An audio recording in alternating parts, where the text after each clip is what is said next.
आपदा वाले ये कहकर राजनीति में आए थे कि हम राजनीति बदल डालेंगे, लेकिन ये कट्टर बेईमान निकले।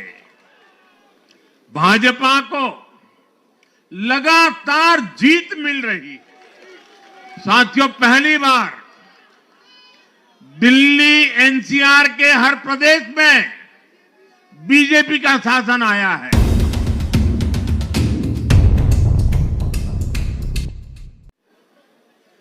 लोग हमारी सरकारों को दूसरी बार, तीसरी बार चुन रहे हैं।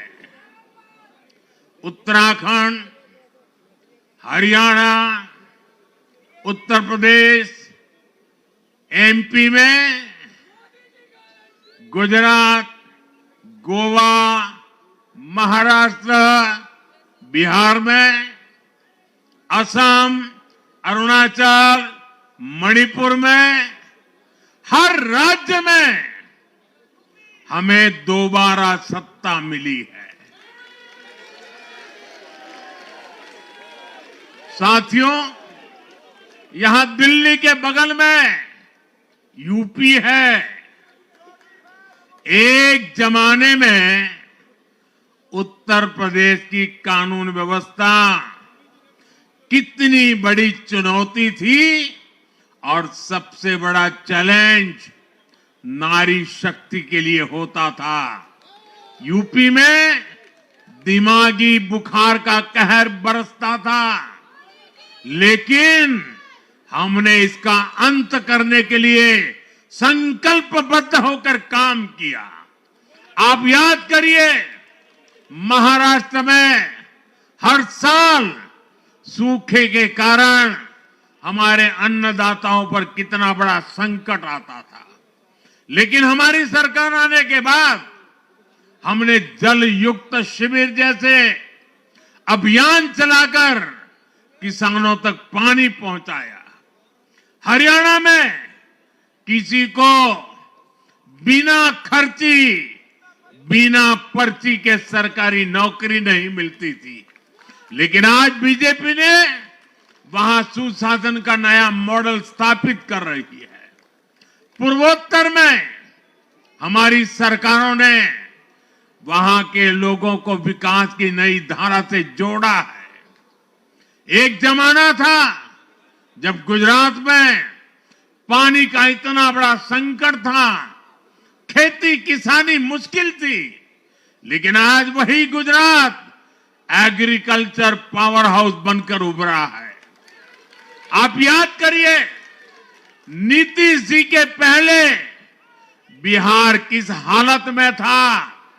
बिहार में नीतीश जी को अवसर मिला।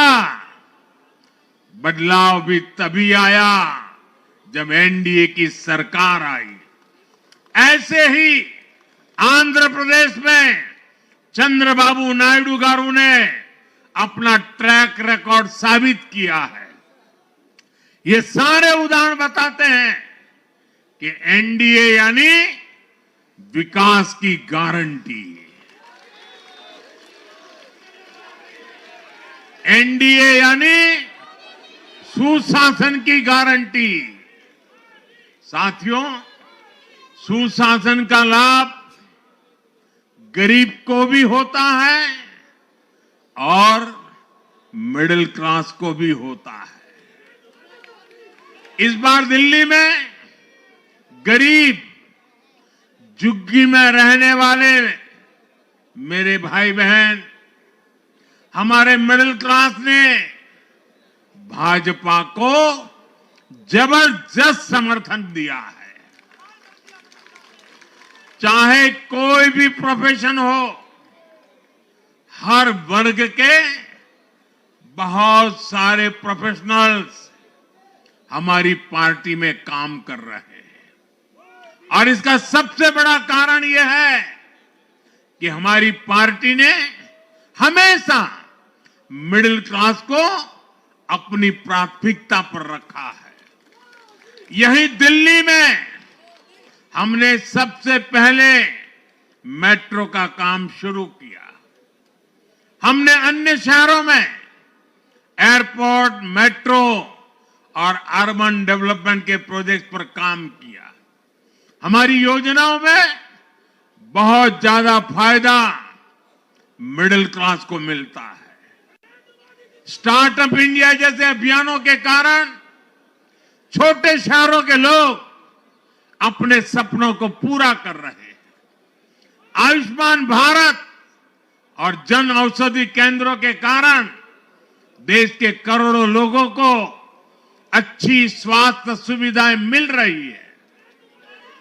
साथियों, देश की नारी शक्ति का आशीर्वाद हमारा सबसे बड़ा रक्षा कवच है।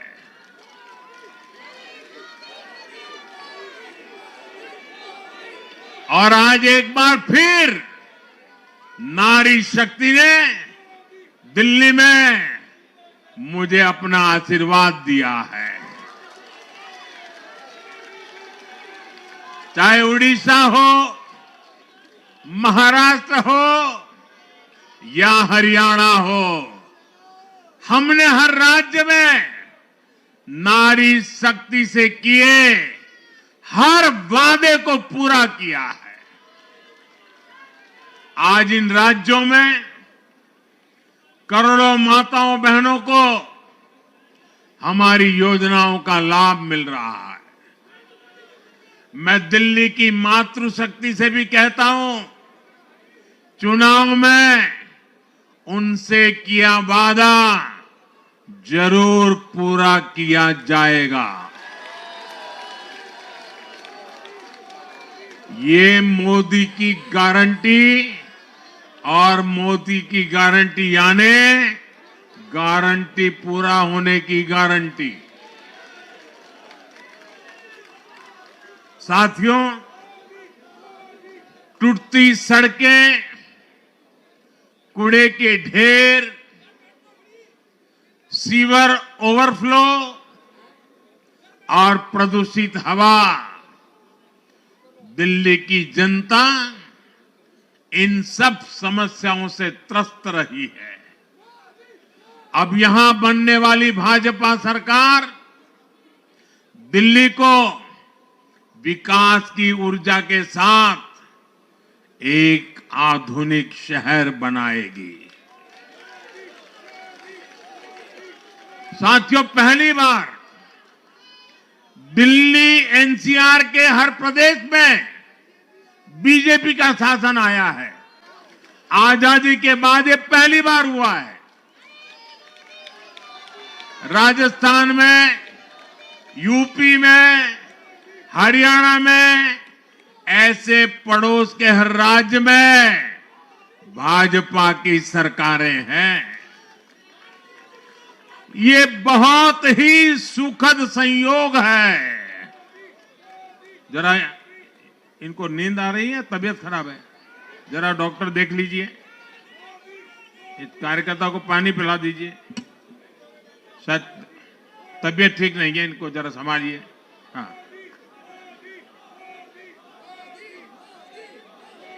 नहीं, वो थोड़े अनईजी लग रहे हैं। हाँ, पानी पिलाइए, थोड़े अनईजी लग रहे हैं।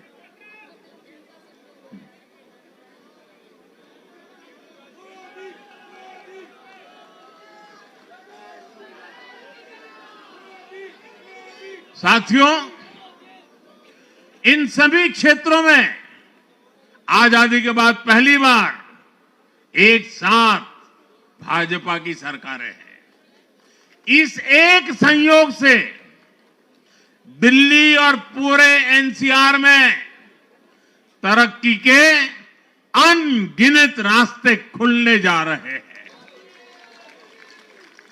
हमारी कोशिश होगी कि आने वाले समय में इस पूरे क्षेत्र में मोबिलिटी और इंफ्रास्ट्रक्चर पर ढेर सारा काम हो और इस क्षेत्र के नौजवानों को भी तरक्की के नए नए अवसर मिले। साथियों, हम देख रहे हैं आज देश तेजी से शहरीकरण की ओर बढ़ रहा है। पहले के समय की सरकारों ने शहरीकरण को बोझ माना, इसे चुनौती समझा। उन लोगों ने शहरों को सिर्फ पर्सनल वेल्थ कमाने का जरिया बना दिया। लेकिन मेरा मानना है, अर्बनाइजेशन एक अपॉर्चुनिटी है। अर्बनाइजेशन गरीबों को, वंचितों को सशक्त करने का भी एक माध्यम है। दिल्ली भारत का गेटवे है और इसलिए इसे देश का सर्वश्रेष्ठ अर्बन इंफ्रास्ट्रक्चर मिलना ही चाहिए। दिल्ली के लोगों ने हाउसिंग सेक्टर में हमारा काम देखा है। लोगों ने सड़कों के लिए हमारी परफॉर्मेंस देखी है। अब हम दिल्ली वालों की आकांक्षाओं को पूरा करने में पूरी शक्ति से जुट जाएंगे। साथियों, दिल्ली का जनादेश विकास के साथ ही विरासत की समृद्धि के लिए भी है। गंगे च यमुने चैव गोदावरी सरस्वती कावेरी नर्मदे सिंधु, ये भारत का सांस्कृतिक और आध्यात्मिक उद्घोष है। मां यमुना हमारी आस्था का केंद्र है। तभी तो कहते हैं, नमो नमस्ते यमुने सदा त्वम भवस्व में मंगल कारणम च। हम लोग हमारा सदा मंगल करने वाली यमुना देवी को नमस्कार करते हैं। लेकिन उसी यमुना जी की इन लोगों ने कैसी दुर्दशा कर दी। दिल्ली का तो अस्तित्व ही मां यमुना जी की गोद में पनपा है। दिल्ली के लोग यमुना जी की इस पीड़ा को देखकर कितना आहत होते रहे हैं, लेकिन दिल्ली की आपदा ने इस आस्था का अपमान किया। दिल्ली की आपदा ने लोगों की भावनाओं को, उनकी आस्था को पैरों तले कुचल दिया। अपनी नाकामी के लिए हरियाणा के लोगों पर इतना बड़ा आरोप लगा दिया। साथियों, मैंने चुनाव प्रचार के दौरान संकल्प लिया है कि यमुना जी को हम दिल्ली शहर की पहचान बनाएंगे।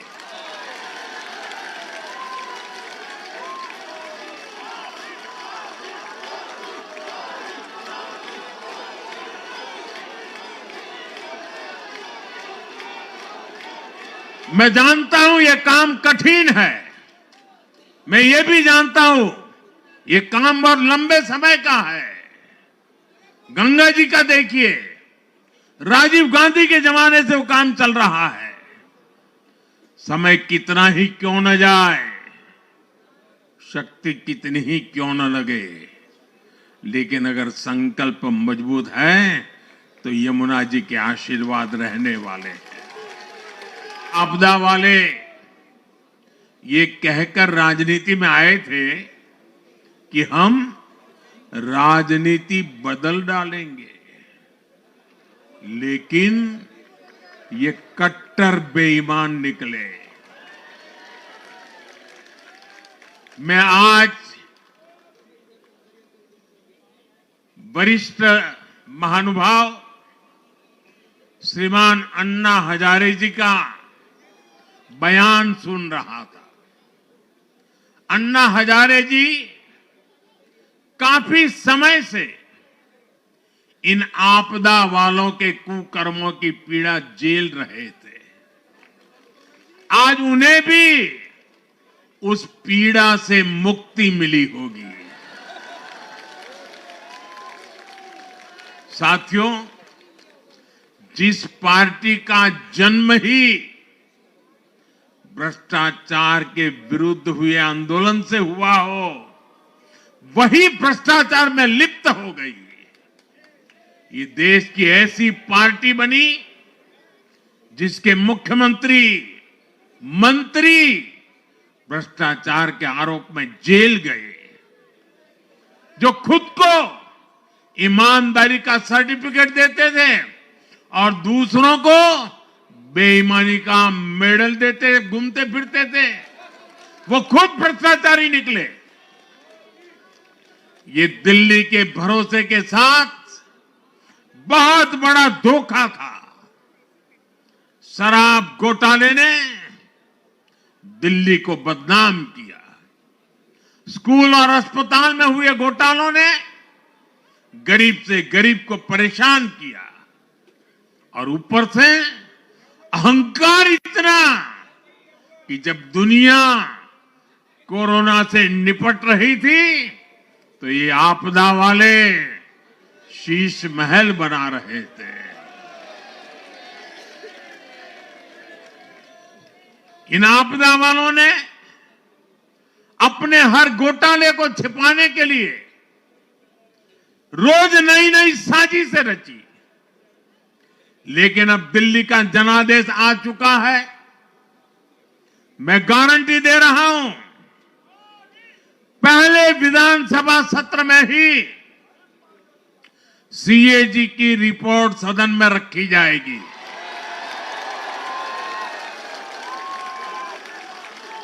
भ्रष्टाचार के हर तार की जांच होगी, और जिसने भी लूटा है उसको लौटाना पड़ेगा।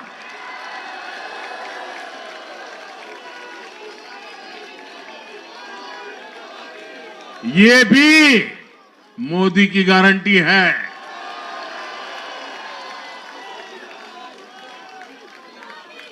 साथियों, आज जनता ने फिर एक बार कांग्रेस को कड़ा संदेश दिया है। दिल्ली के चुनाव में कांग्रेस ने 0 की डबल हैट्रिक लगाई है। देश की राजधानी में देश की सबसे पुरानी पार्टी का लगातार दिल्ली में 6 बार से खाता नहीं खुल रहा है,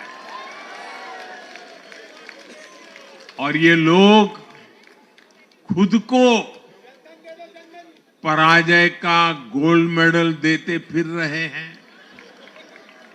सच्चाई ये है कि कांग्रेस पर देश बिल्कुल भरोसा करने के लिए तैयार नहीं है।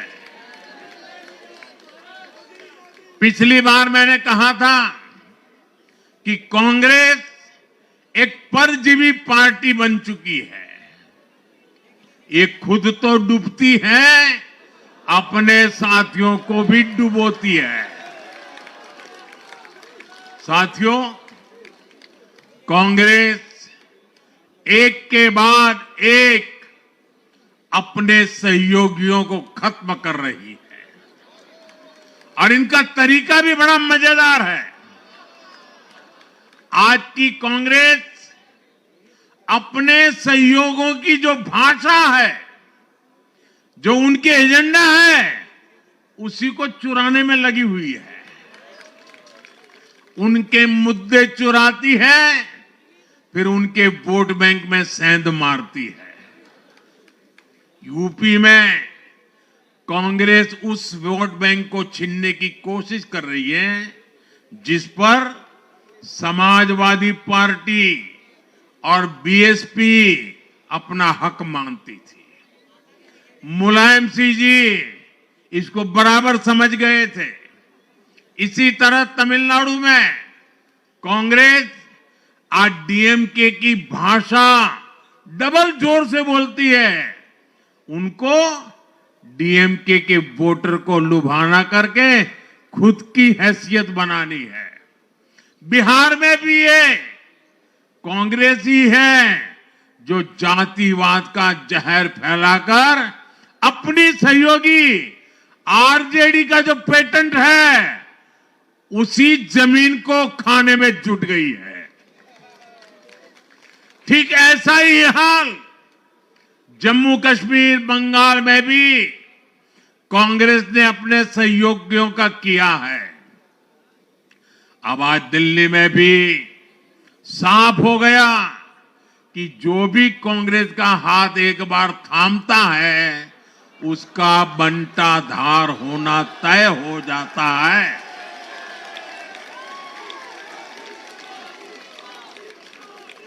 और जो राजनीति का अध्ययन करते हैं उनके लिए मैं आज एक काम छोड़ देता हूं।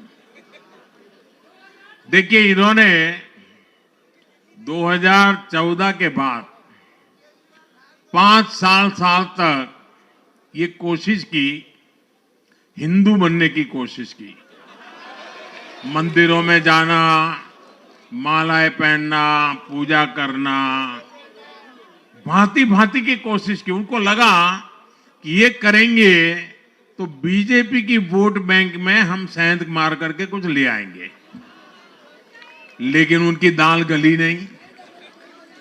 तो आपने देखा होगा पिछले कुछ वर्षों से उन्होंने वो रास्ता बंद कर दिया। उन्होंने माना कि ये भाजपा का क्षेत्र है, उसमें पैर नहीं डाल सकते। अब जाए तो जाए कहा, तो ये राज्यों की जो अलग अलग पार्टियां अलग अलग अपने मुद्दों पर जो अपनी जान चला रही हैं, अब उनकी नजरें उन पर है। और इसलिए, और वो भी समझ गए होंगे, बोलते नहीं होंगे, समझ गए होंगे कि ये उनको ही खा रहे हैं। साथियों, इंडी गठबंधन के दल अब कांग्रेस का ये कैरेक्टर समझने लगे हैं। इंडी वालों को ये एहसास हो रहा है कि जिस वोट बैंक को उन्होंने कांग्रेस से छीना है, अब कांग्रेस उसे वापस पाने में जुटी है। इसलिए दिल्ली में हमने देखा इंडी के ही दलों ने एकजुट होकर कांग्रेस को हैसियत बताने की कोशिश की, अपने वोट बैंक को रोकने की कोशिश की। ये मीडिया वालों को पता नहीं समय नहीं मिला, अब तो समय ही समय है उनके पास। इंडी गठबंधन पूरा दिल्ली में कांग्रेस के खिलाफ मैदान में उतरा था, और फिर भी क्या हाल हुआ देखिए, दोनों तरफ। साथियों, वो कांग्रेस को रोकने में तो सफल रहे, लेकिन आपदा को बचाने में कामयाब नहीं हो पाए। साथियों, कांग्रेस का हाथ थामने वाले इसलिए भी बर्बाद हो रहे हैं क्योंकि आज कांग्रेस वो कांग्रेस नहीं है जो आजादी के आंदोलन के समय थी, जो आजादी के बाद कुछ दशकों तक थी। आज वो कांग्रेस नहीं है। आज कांग्रेस देश हित की नहीं, अर्बन नक्सलियों की राजनीति कर रही है। कांग्रेस के नेता जब कहते हैं वो भारत से लड़ रहे हैं, इंडियन स्टेट से लड़ रहे हैं, ये नक्सलियों की भाषा है। ये समाज में, देश में अराजकता लाने की भाषा है। और यहां दिल्ली में तो आपदा भी उसी अर्बन नक्सली सोच को ही आगे बढ़ा रही थी। कांग्रेस की ये अर्बन नक्सली सोच राष्ट्र की उपलब्धियों पर अटैक करती है। ये पूरी दुनिया में अपनी ही सोच का आर्थिक, सामाजिक और राजनीतिक निजाम लाना चाहती है। जब ये कांग्रेस में अर्बन नक्सलियों का डीएनए घुस गया है, तब ये कांग्रेस हर कदम पर बर्बाद हो रही है। साथियों, आज दिल्ली से मैं देश के नौजवानों से भी अपना एक आग्रह दोहराना चाहता हूं। मैंने 1 लाख नौजवानों को राजनीति में आगे आने के लिए कहा है।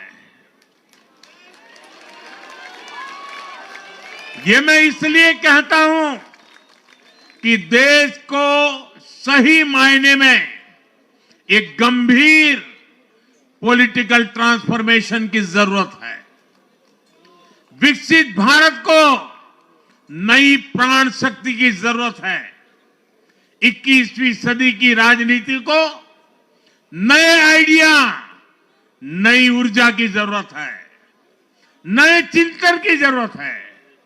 ये मैं इसलिए भी कह रहा हूं क्योंकि अगर अच्छे नौजवान बेटे बेटियां राजनीति में नहीं आएंगे तो ऐसे लोग राजनीति पर कब्जा कर लेंगे जो राजनीति में नहीं आने चाहिए।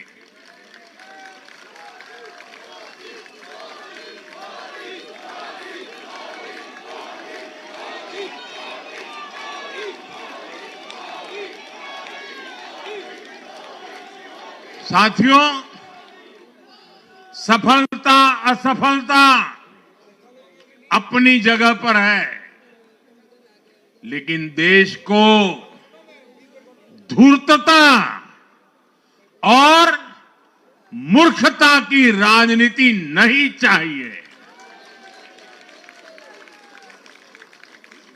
एक तरफ धूर्तता है तो दूसरी तरफ मूर्खता है। देश का तेजस्वी युवा अगर राजनीति में नहीं आएगा तो देश धूर्तता और मूर्खता की राजनीति में फंस जाएगा। विकसित भारत बनाने के लिए हमें राजनीति में नयापन लाना है, हर स्तर पर इनोवेशन लाना है। साथियों, हमारी ये विजय नई जिम्मेदारी लेकर आई है।